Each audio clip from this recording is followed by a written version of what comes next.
ഹരിത വിദ്യാലയത്തിലേക്ക് സ്വാഗതം. കുമാരനല്ലൂർ അറിയപ്പെടുന്നത് കുമാരനല്ലൂർ ക്ഷേത്രത്തിന്റെയും തൃക്കാർത്തിക മഹോത്സവത്തിന്റെയും പേരിലാണ്. ഇന്ന് നമ്മൾ പോകുന്നത് കുമാരനല്ലൂരിലെ മറ്റൊരു ക്ഷേത്രത്തിലേക്കാണ്, അറിവിന്റെ അക്ഷരത്തിന്റെ ക്ഷേത്രത്തിലേക്ക്. ഹരിത വിദ്യാലയം വേദിയിലേക്ക് കോട്ടയം ജില്ലയിലെ കുമാരനല്ലൂരിൽ നിന്നെത്തിയ ദേവിവിലാസം ഹൈസ്കൂളിനെ നമുക്ക് സ്വാഗതം ചെയ്യാം.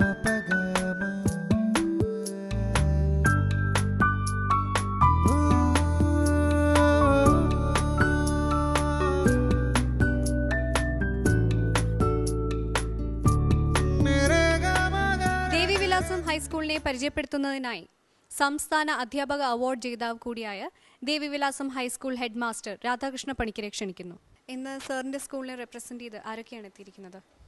ഞങ്ങളുടെ സ്കൂളിനെ റെപ്രസെന്റ് ചെയ്ത് ഭവ്യ, മേഘ, അജീന, അഭിജിത്ത്, ബിലാൽ, വൈഷ്ണവ് എന്നീ കുട്ടികളും CN ശ്രീലത എന്ന അധ്യാപിക, PTA ഭാരവാഹികൾ. ദേവിവിലാസം സ്കൂളിൽ ഞങ്ങൾ എത്തിയപ്പോൾ കണ്ട കാഴ്ചയിലേക്ക്. എൻ്റെ പേര് ഭവ്യ കെ കുമാർ. ഞാൻ ദേവിവിലാസം VHS സ്കൂളിൽ പഠിക്കുന്നു. ഒരു നൂറ്റാണ്ടിന്റെ പാരമ്പര്യമുണ്ട് എൻ്റെ ഈ വിദ്യാലയത്തിന്. പ്രസിദ്ധമായ കുമാരനല്ലൂർ ദേവി ക്ഷേത്രത്തിന് സമീപമുള്ള എൻ്റെ ഈ സരസ്വതി ക്ഷേത്രത്തിലേക്ക് ഞാൻ നിങ്ങളെ സ്വാഗതം ചെയ്യുന്നു.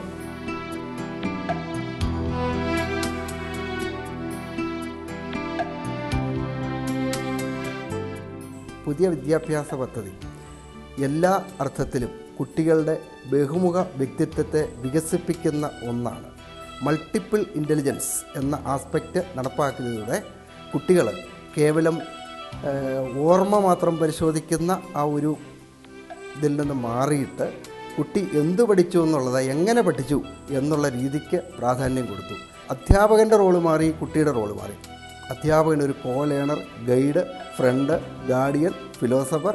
കുട്ടി പഠന വിഷയങ്ങളുടെ സ്രഷ്ടാവായി മാറുകയും ചെയ്തു. അടുത്തതായിട്ട് സ്കൂളിന്റെ പ്രതിനിധികളും ജൂറിയുമായിട്ടുള്ള ആശയവിനിമയമാണ്. RVG സർ, ഞാൻ ശുചിത്വവും പോഷകാഹാരവും സംബന്ധിച്ച കുറച്ച് കാര്യങ്ങളാണ് ഇപ്പോൾ ചോദിക്കാൻ ആഗ്രഹിക്കുന്നത്.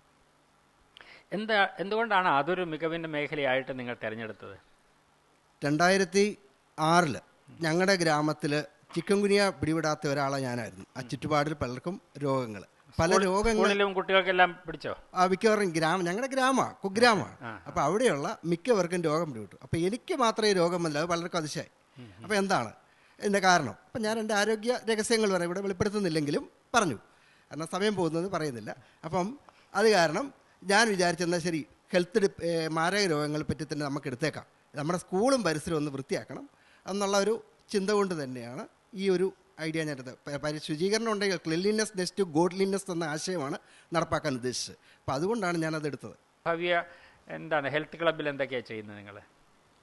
ഞങ്ങൾ എല്ലാ ദിവസവും ഉച്ചയ്ക്ക് കൈ കഴുകുന്ന സ്ഥലത്ത് പോയി അവിടെ ലോഷൻ ഒഴിച്ച് വൃത്തിയാക്കുകയും ടോയ്ലറ്റ്സ് അതുപോലെ ചെയ്യുകയും കൊച്ചുകുട്ടികൾക്ക് പറഞ്ഞു കൊടുക്കുകയും ചെയ്യാറുണ്ട്.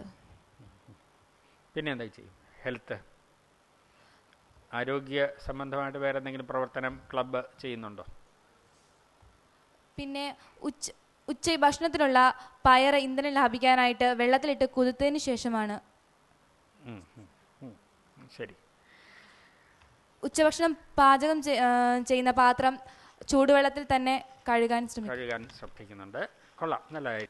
ഈ പുതിയ പാഠ്യ പരിഷ്കരണം വന്നതിന് ശേഷം ഇപ്പോൾ ടീച്ചർ ക്ലാസ് എടുക്കുന്നുണ്ടല്ലോ, അത് ടീച്ചർക്ക് പോസിറ്റീവ് എനർജിയാണോ തരുന്നത്, അല്ല വളരെ അസ്വസ്ഥത ഉണ്ടാക്കുകയാണോ ചെയ്യുന്നത്? ഒരു ഉദാഹരണം ഞാൻ പറഞ്ഞാൽ, ഇപ്പോൾ നിങ്ങൾ ഒരു കവിത പഠിപ്പിക്കുന്നു ക്ലാസ്സിൽ, അപ്പോൾ മുമ്പാണെങ്കിൽ അതിൽ കുറച്ച് വരികൾ കുട്ടികൾ മനഃപ്പാഠം പഠിക്കണം, ഇപ്പോൾ അതിൻ്റെ ആവശ്യമില്ല. അതിനെക്കുറിച്ച് എന്താ ടീച്ചർ അഭിപ്രായം? അത് ശരിയാണോ? അല്ല, ഇപ്പോഴും ഞങ്ങൾ കുട്ടികളെ മനഃപ്പാഠമാക്കാൻ പഠിപ്പിക്കാൻ ശ്രമിക്കാറുണ്ട്. അതിനുവേണ്ടി കാവ്യകേളി എന്ന് പറഞ്ഞൊരു പരിപാടി നടത്താറുണ്ട് മാസത്തിൽ. അപ്പോൾ നിങ്ങൾ മനഃപ്പാഠം പഠിപ്പിക്കുന്നുണ്ടെങ്കിൽ അത് നിലവിലുള്ള നമ്മുടെ നിയമത്തിന് വിരുദ്ധമാണത്. അല്ല, സാഹിത്യ താല്പര്യമുള്ള കുട്ടികൾക്ക് പാടുന്നതിന് ബുദ്ധിമുട്ടില്ലോ, രീതി മാറുന്നേ ഉള്ളൂ. മനഃപ്പാഠം പഠിക്കണമെന്ന് ഞങ്ങൾ നിർബന്ധം പിടിക്കാറില്ല.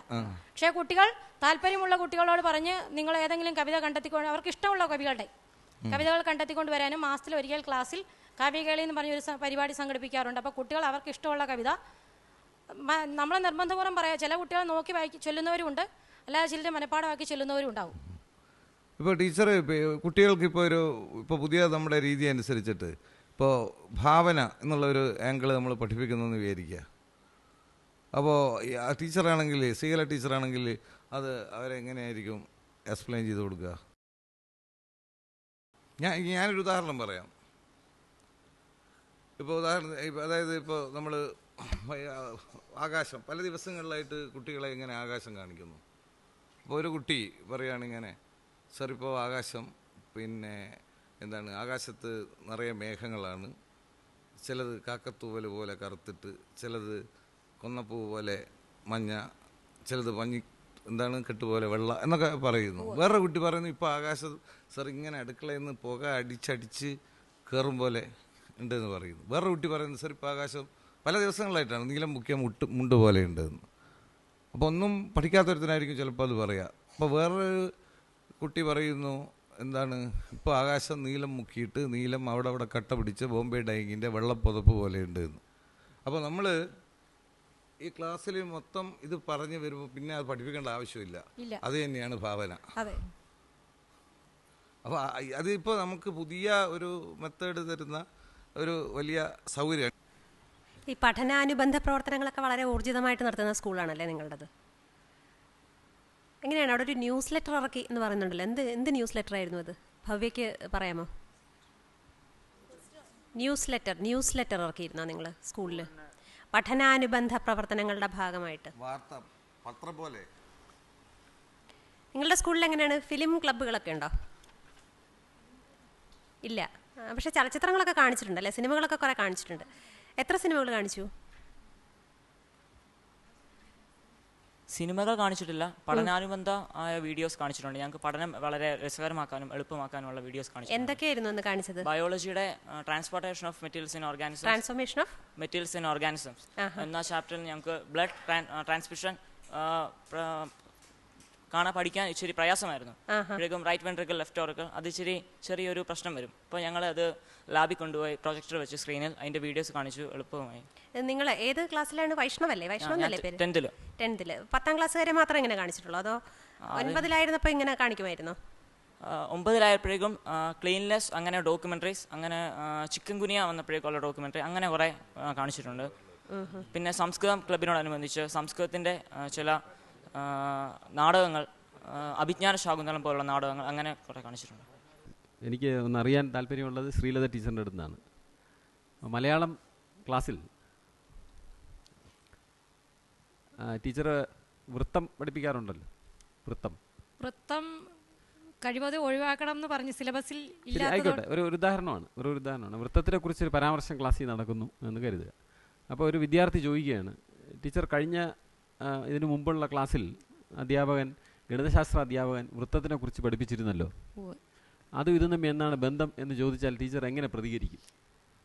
ഒന്ന്, ഗണിതശാസ്ത്രപരമായ വൃത്തത്തെക്കുറിച്ചാണ് ഇവർക്ക് കൂടുതൽ അറിയാവുന്നത്. ഇത് പദ്യസാഹിത്യവുമായി ബന്ധപ്പെട്ട, അല്ലെങ്കിൽ കവിതയുമായി ബന്ധപ്പെട്ടാണ്, സാഹിത്യവുമായി ബന്ധപ്പെട്ടാണ്. അപ്പോൾ താളം, ഈണം, ഇതിനാണ് ഇവിടെ കൂടുതൽ പ്രാധാന്യം നൽകുന്നത്. മറ്റേ ഗണിതശാസ്ത്രത്തിൽ വൃത്തത്തിന് താളത്തിനും ഈണത്തിനും പ്രാധാന്യം ഇല്ല. താളവട്ടം എന്നാണ് വിളിക്കുന്നത് താളത്തിന്. അതെ, കുട്ടികൾ അങ്ങനെ പറയാറ്. അവിടെ ഒരു വൃത്തമുണ്ട്. എൻ്റെ ചോദ്യം, ഹവേർഡ് ഗാർഡനറുടെ സാറ് പറഞ്ഞ ഒരു സിദ്ധാന്തങ്ങളൊക്കെ താഴെത്തട്ടിൽ എത്തിയിട്ടുണ്ടോ എന്ന് അറിയാൻ വേണ്ടി ഞാൻ ചോദിക്കുകയാണ്. ബഹുവിധ ബുദ്ധി അനുസരിച്ച് ഈ പറഞ്ഞ ഒരു അവസരത്തിൽ ടീച്ചർ അത്തരത്തിലൊരു സമീപനം എടുക്കുമോ എന്ന് ചോദിക്കാൻ വേണ്ടിയാണ് ഞാൻ ചോദിച്ചത്. ഇത് തമ്മിൽ വ്യത്യസ്തമാണെന്ന് പറയുന്ന ഒരു സാധാരണ ഉത്തരമായി പോവില്ലേ? മലയാളം വൃത്തത്തിൽ ഗണിതശാസ്ത്ര വൃത്തത്തിൻ്റെ എന്തെങ്കിലും സ്വഭാവം ഇല്ലാതിരിക്കേണ്ട കാരണമുണ്ടോ, അല്ലെങ്കിൽ അത്തരത്തിലൊരു അന്വേഷണത്തിന് ടീച്ചർ മുതിരുന്നില്ലേ എന്ന് ഞാൻ ചോദിക്കുകയാണ്. ഈ ഗവേഷണ സ്ഥാപനങ്ങൾ സന്ദർശിച്ചായിട്ട് പറയണ്ടല്ലോ, ഇതിൽ സന്ദർശിച്ച ആരെങ്കിലും ഉണ്ടോ? ഗവേഷണ സ്ഥാപനങ്ങൾ സന്ദർശിച്ചു. സ്റ്റഡി ടൂറായിട്ട് ക്യുസാറ്റിൽ പോയിരുന്നു. അല്ല, ക്യുസാറ്റിൽ പോയത് സയൻറ്റിഫിക് ടെമ്പർ ഉണ്ടാകാനാണെന്ന് എഴുതിയിട്ടുണ്ടല്ലോ ഇതിൽ. ക്യുസാറ്റിലെ എവിടെ നിന്നാണ് സയൻറ്റിഫിക് ടെമ്പർ ഉണ്ടായത്? അവിടെ ഒരു പാർക്കുണ്ട്, അവിടെ ഞങ്ങൾക്ക് ഈ ഓരോ ലോസ് ഒക്കെ ഇല്ലേ, ആ ലോസ് ഒക്കെ പ്രാക്ടിക്കലായിട്ട് കാണാൻ പറ്റി. അതെ, ആ പാർക്കൊക്കെ ഉള്ള ആ വിഭാഗത്തിന് ഒരു പ്രത്യേക പേരുണ്ട്. യൂണിവേഴ്സിറ്റിയുടെ ക്യാമ്പസിലാണെന്ന് മാത്രമേ ഉള്ളൂ, അതിനൊരു പേരുണ്ടല്ലോ ആ ഭാഗത്തിന്. സയൻറ്റിഫിക് ആയിട്ടുള്ള പാർക്കായിരുന്നു. Science park. സയൻസ് പാർക്കല്ല, വേണ്ട, അന്വേഷിച്ചു. ഏതായാലും മാർക്കില്ലാത്ത ചോദ്യമാണ്, അതുകൊണ്ട് പേടിക്കണ്ട. അവിടെ ഒരു എത്ര ന്യൂസ് പേപ്പറുകൾ ഉൾപ്പെടെ എത്ര ആനുകാലികങ്ങൾ ലഭ്യമാണെന്ന് ചോദിച്ചപ്പോൾ ഉത്തരം 10 മുകളിൽ നിന്നാണ്. അങ്ങനെ ഒരു എത്ര എണ്ണം ഉണ്ടെന്ന് ചോദിച്ചാൽ ഇങ്ങനെ ഒരു ഉത്തരം പറഞ്ഞാൽ ശരിയാവോ?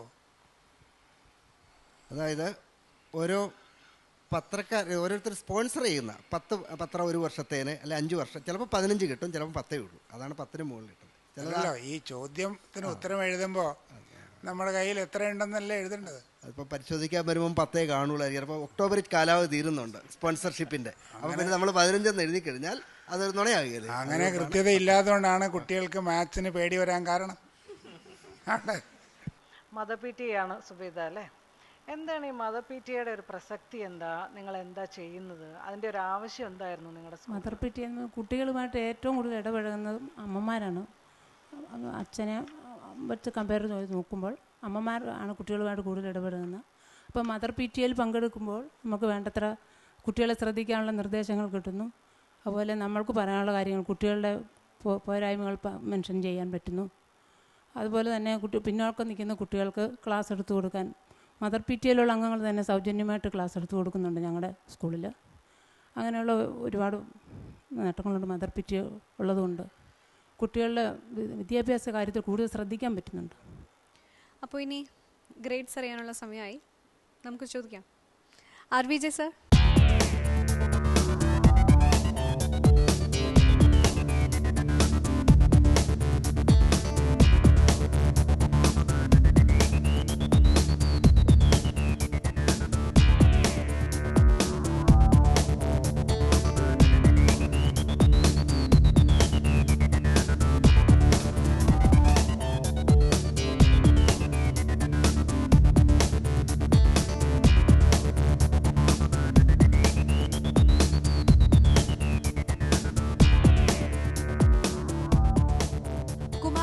ദേവി വിലാസം ഹൈസ്കൂളിന് നമ്മുടെ ജൂറി അംഗങ്ങൾ നൽകിയിരിക്കുന്ന മാർക്ക് 100-ൽ 79.